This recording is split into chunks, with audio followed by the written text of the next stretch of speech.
മൂന്നാർ സമര വിജയത്തിന്റെ ഊർജ്ജം ഉൾക്കൊണ്ടുകൊണ്ട് ഹാരിസൺ പ്ലാന്റേഷനിലെ തൊഴിലാളികൾ നടത്തുന്ന സമരം രണ്ടാം ഘട്ടത്തിലേക്ക് കടക്കുന്നു. രാപ്പകൽ സത്യാഗ്രഹത്തിന് പുറമെ ഭൂമി പിടിച്ചെടുക്കൽ സമരത്തിനൊരുങ്ങുകയാണ് തൊഴിലാളികൾ.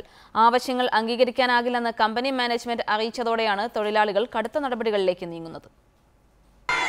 സൂര്യനെല്ലിയിലെ ഹാരിസൺ പ്ലാന്റേഷനിലെ 1000-ഓളം തൊഴിലാളികൾ കമ്പനിപ്പടിക്കൽ നടത്തുന്ന സമരം 3 ദിവസം പിന്നിടുമ്പോൾ ശക്തമായ സമരത്തിനാണ് തൊഴിലാളികൾ തയ്യാറെടുക്കുന്നത്.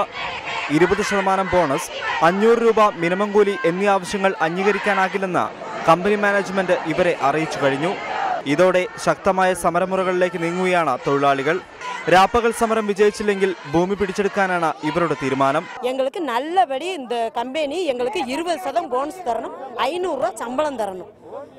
ஆமா, நாங்க இல்லாட்டி போராட்டம் நீடிக்கும், மறியலும் பண்ணுவோம். அப்படி சம்மதிக்கலன்னு சொன்னா நாங்க இந்த இடத்தை ஏறி நாங்களே பிடிச்சுக்கிறோம். രണ്ടാം ദിവസവും സമരം തുടർന്ന പന്നിയാർ, ലാക്കാട് എസ്റ്റേറ്റുകളിലെ തൊഴിലാളികളുടെ നിലപാടും ഇതുതന്നെ. இல்லன்னு சொன்னா கம்பெனி இடத்தை நாங்க கண்டிப்பா பிடிப்போம். கம்பெனி இடத்தை பிடிப்போம். எங்களுக்கு 20% போனஸ் கொடுக்கணும். 20% போனஸ் எங்களுக்கு கொடுக்கணும்.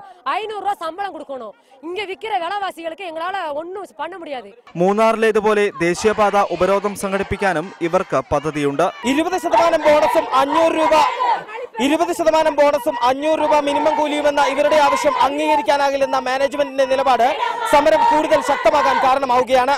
നാളെ മുതൽ കമ്പനിയുടെ സ്ഥലം പിടിച്ചെടുക്കുന്നത് ഉൾപ്പെടെയുള്ള കടുത്ത നടപടികളിലേക്ക് ഇവർ നീങ്ങും. ക്യാമറമാൻ ബിപിൻ ബാബുവിനൊപ്പം യദു നാരായണൻ, റിപ്പോർട്ടർ, സൂര്യനെല്ലി.